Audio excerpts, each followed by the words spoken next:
आप लोगों की आज समीक्षा बैठक है जी 27 की। आप लोगों की क्या रणनीति होगी?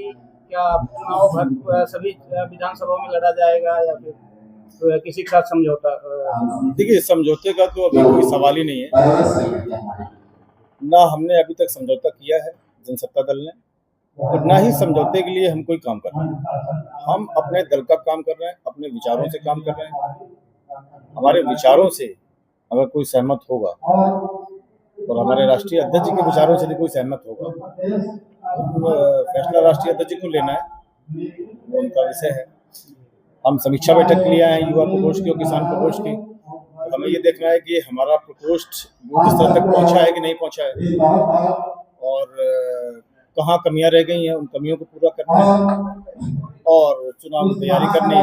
और रही बात कितने प्रत्याशी उतारे जाएंगे, इसके भी नंबर हम आपको नहीं बता सकते, लेकिन पिछली बार से कहीं ज्यादा प्रत्याशी उतारे जाएंगे। और बहुत से जिलों में तो ऐसा है कि वो गठबंधन की जो कार्यकारिणी है, वो गठबंधन की बात ही नहीं कर रहे।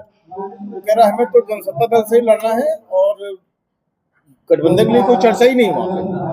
तो हमें पूर्ण विश्वास है कि आने वाले चुनाव में हमारे अधिक से अधिक सदस्य जीत के विधानसभा में जाएंगे। 27 के चुनाव को लेकर के आप लोगों की योजनाएं क्या है, क्या रणनीति है, किन मुद्दों पे चुनाव लड़ा जाएगा?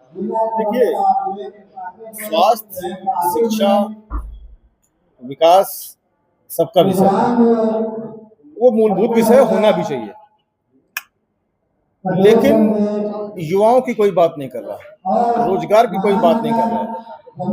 अगर करेंगे भी तो बहुत छोटा सा कुछ करेंगे और उसको दिखाएंगे बड़ा कि युवाओं के लिए बहुत कुछ कर दिया।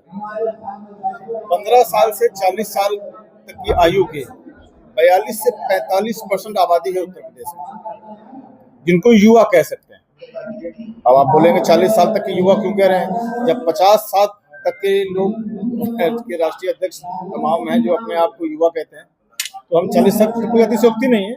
40 साल तक की जो जिनकी आयु है, अगर उनको युवा श्रेणी मिले तो लमसम 42 से 45% युवा उत्तर प्रदेश में है कुल आबादी का। तो हमारा एक ही संकल्प है, जनसत्ता दल का एक ही संकल्प है कि उन 45% युवाओं को रोजगार, और रोजगार के साथ में राजनीति में भी उनको 45% की हिस्सेदारी।